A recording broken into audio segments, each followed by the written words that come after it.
So I recently got to play the Dark and Darkest playtest, and it's kind of fun.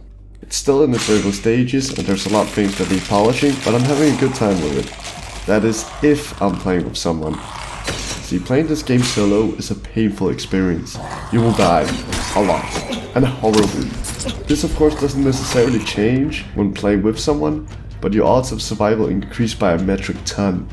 To help show you what I mean, I'm gonna show you my first game, which I happened to queue solo, and I'm glad I got to capture the experience so I can share it with you. Alright, so I get in game, I decide to go for the nearest chest, which then turns out to be a mimic.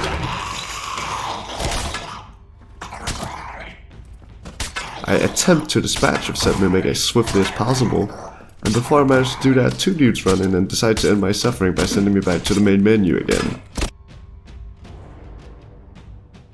And it went on a couple of times after that, same old pattern of finding a couple of NPCs, getting a little bit of loot, and then finding a 3-man team to pull the plug on me. That was until I finally thought, enough is enough, I need someone to share the suffering with. So I decided to go to the user list to queue up with someone, and there I found them. The perfect team. Legolas as the ranger, Gandalf as the wizard, and who could forget about possibly the most important character in Lord of the Rings, Shank Yo Cakes as the rogue. And then I remembered the max team size is free, so I had to make my own. Together with Hungry Billy, the adventure begins anew. So now with new and improved gameplay, I can tell you a little bit about what's going on. So to start off, you get to pick your class. There's a couple of them that are more interesting than the others, which you'll see in a moment, but they all function somewhat similarly. To start off, you have the wizard, who is probably the most fun out of the cast, able to cast spells and bully opponents with debuffs and damage spells, who is kind of strong in open areas, as seen in this one clip. Wizard. Did you? What? Don't worry, I'll defend this spot with my life. First, haste. And then slow. And then fireball. You can't block this. And then magic missile. Fire. Okay, wait. Made him rock and jump.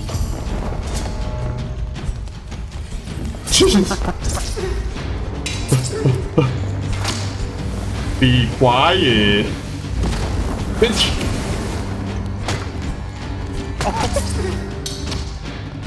You can take this road. Fuck out of here. I'm a battle mage too. Oh my. Ow. Then you have Rogue, who is an opportunist that can go invisible and backstab people, which you can imagine against 3 people is quite possibly the worst idea ever. You have the Ranger, who can shoot quite possibly the weakest arrows I've ever seen, able to turn the most even basic, low health NPC into walking pincushions. The Fighter, who is the good old sword and shield guy. And Cleric, who is this sort of PvE focused support. And the Barbarian, the up close and personal I will kill you before you kill me guy.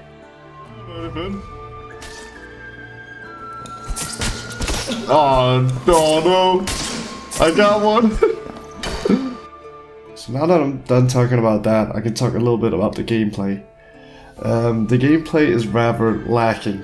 It kind of feels like playing Skyrim but with no mods. So you walk up to the person slash thing you want to kill, swing your sword until the other guy falls over. Then of course in this game you'd move back and forth to try and bait out attacks and the occasional crouch to attempt to dodge the swings, but that's about it. Then you go around looting what you can in chests big enough to fit a dead baby in, but for whatever reason only contains the most minute things like a small broken wristband, and once you die that's it. You lose your gear and you start over. There are portals that appear that either lead you back to the tavern where you can sell slash stash your gear, and if you're feeling risky you can go one floor down into another dungeon that has even better loot. And that pretty much covers it. The game is a lot of fun to play with a couple of friends, but unless they decide to make a solo mode, it's gonna be hard to enjoy alone. Again, the gameplay is kinda dull, and I'm hoping it receives some huge updates, some sort of change, because I can't imagine wanting to continue playing it for very long, I ended up with a total of 5 hours of game time, which did leave me on the edge of wanting to play more, but also on the edge of having experienced and seen all there pretty much is to the game. So yeah, if you have friends to try with, it may be worth giving a shot next time it's available, and hopefully a bit more polished. Else I'd recommend completely ignoring this title. Also, can I just add, I'm glad we're seeing resurgence of medieval themed games, as the old cyberpunk aesthetic was getting quite dull. Anyway, that's it, see ya.